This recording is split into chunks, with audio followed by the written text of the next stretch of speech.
Tomorrow is Georgia's primary runoff election day. That's for races where no candidate got at least 50% of the vote in the June 9th primary. Well, dozens of races are still up in the air across federal, state, and local governments.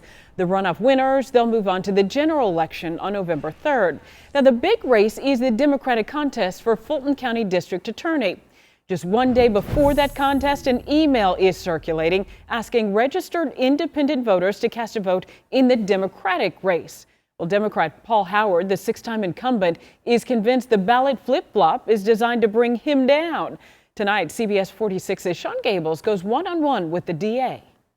Well, I have to say, this is probably the kind of nastiest election that I've ever been involved in. Outspoken and disappointed with what District Attorney Paul Howard calls political tactics to beat him both in court and in the court of public opinion. I never would have expected the DA's race to get to this point. This email from former Atlanta City Councilwoman Mary Norwood is circulating, encouraging registered Republicans to cross over in Fulton County and become a Democrat for the day.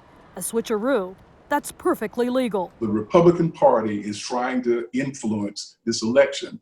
And you got to ask yourself the question, why are the Republicans so interested in doing this? Public scrutiny has been intense for Howard in 2020.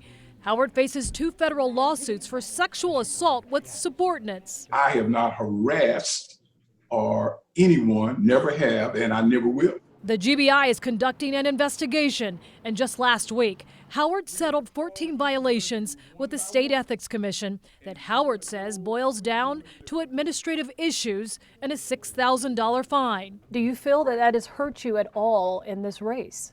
Certainly, I think it's had some effect. That's why it was important to me that it was clear that it was not criminal. And I think that's real important for people considering a vote in this election to make sure it's not criminal. Howard, who's endorsed by the NAACP, the Southern Christian Leadership Conference, and civil rights leader Jesse Jackson's Rainbow Coalition, says what should matter in Fulton County's DA race is his record.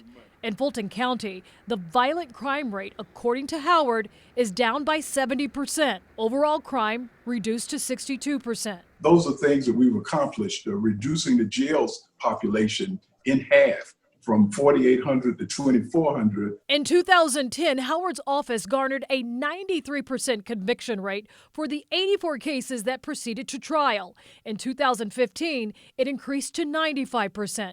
But 2 controversial decisions Howard made in June of 2020 has been met with relief, skepticism, and backlash. I'm not afraid to make a tough decision, even if you get blowback. Howard charged 6 Atlanta police officers for using a stun gun against 2 college students during protests. In another case, Howard filed criminal charges against 2 more former Atlanta police officers in the death of Rayshard Brooks. To date, 40 police officers have been prosecuted for misconduct. Almost in every one of those cases, we've gotten the criticism that it's been a leap to judgment or that it's been political, but that's simply not true.